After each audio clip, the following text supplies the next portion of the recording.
Well, hello, Drew. How are you? I'm good. How are you? I'm doing all right. So, I just wanted to say thank you for filling out all the paperwork. I had a chance to go over it.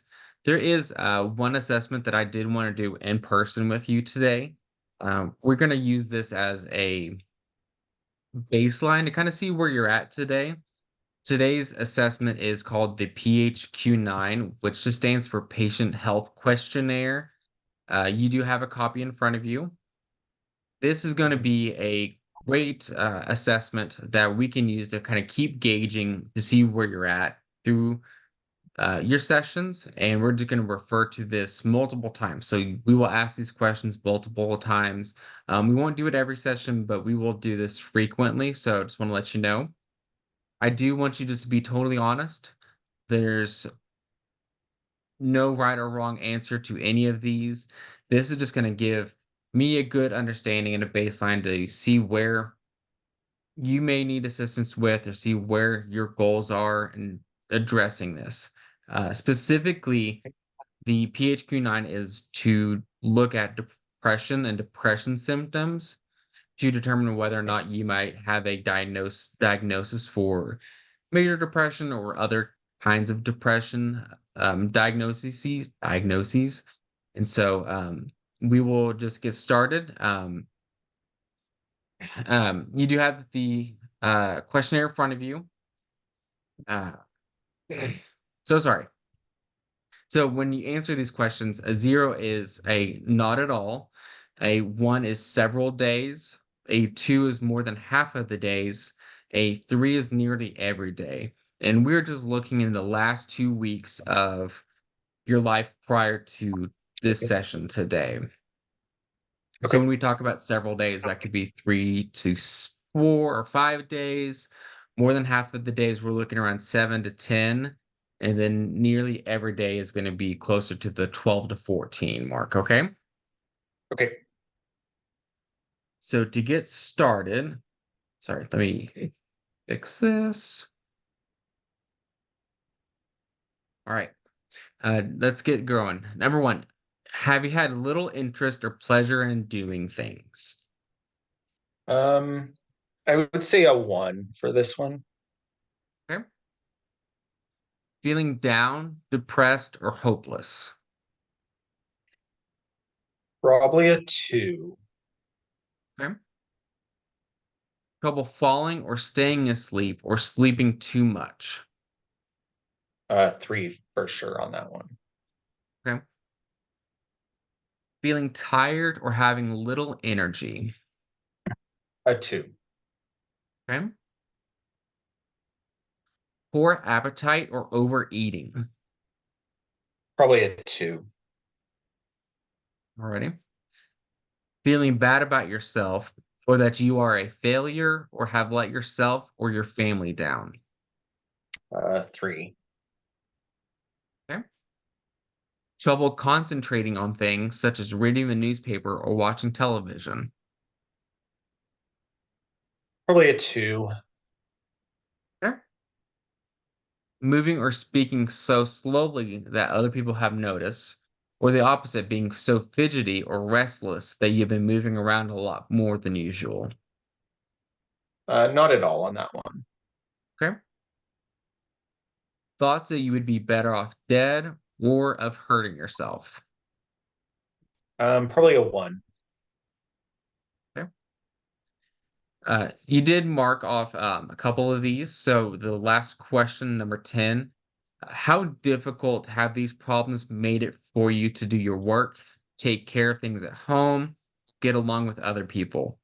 Would you say not difficult at all, somewhat difficult, very difficult, or extremely difficult?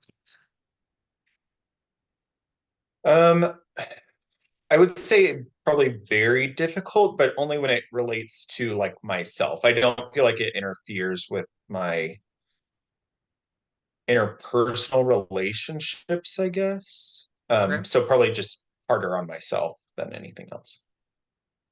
Okay. I do want to review some of the questions with you just to kind of get a Okay. better understanding.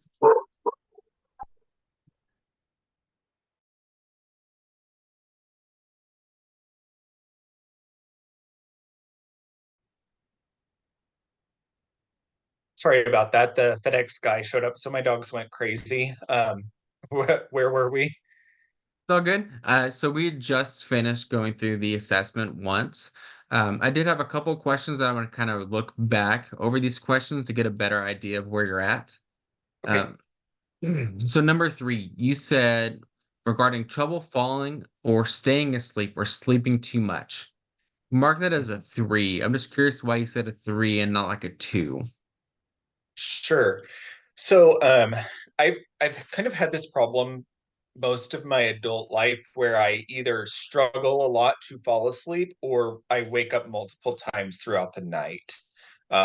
Oversleeping has never really been an issue for me. I struggle sometimes to even sleep through the night. So I do take medication for that. I marked it on the paperwork, but Mhm. yeah, if I don't take that medication, I definitely do not do well with sleep. Okay. And then when you said about feeling bad about yourself or that you are a failure or have let yourself or your family down, you also mark that as a three. Could you elaborate a little bit about that? Yeah, I think it, kind of comes down to my own worst critic a lot. I'm really hard on myself. And so if I don't do things the way they think they need to be done, or if something happens that interferes with the way that I'm doing something, for whatever reason, I internalize that. So I'm very hard on myself. Yeah. Okay. Would you say that that's a consistent three throughout your life, or would you say that that ebbs and flows a little bit? Oh, it's always been that way, I think. Yeah. Okay. And then thoughts about you would rather you would be better off dead or hurting yourself. Have you Mhm. Can you talk about that a little bit? Sure. So when I was in high school, I was pretty suicidal. As an adult, that has not been the case. I definitely still will have like those fleeting thoughts, though, of like, oh, I wish I wouldn't wake up, or I wish I could go to sleep and not wake up, things like that. But it's never anything like I would actually go through with it. It's just I have those fleeting thoughts that kind of come and go occasionally. Usually when things are really hard or when the weather is bad, the weather affects me a lot. And so that will happen. But then, like, if something big kind of comes up, then I definitely notice those feelings more. But it's not, not something that is extreme or every day, I feel like. But yeah. Okay. Well, thank you so much for going over this with me. We're just going to use this as a reference point going forward. So don't think about it too much. You will see these questions again.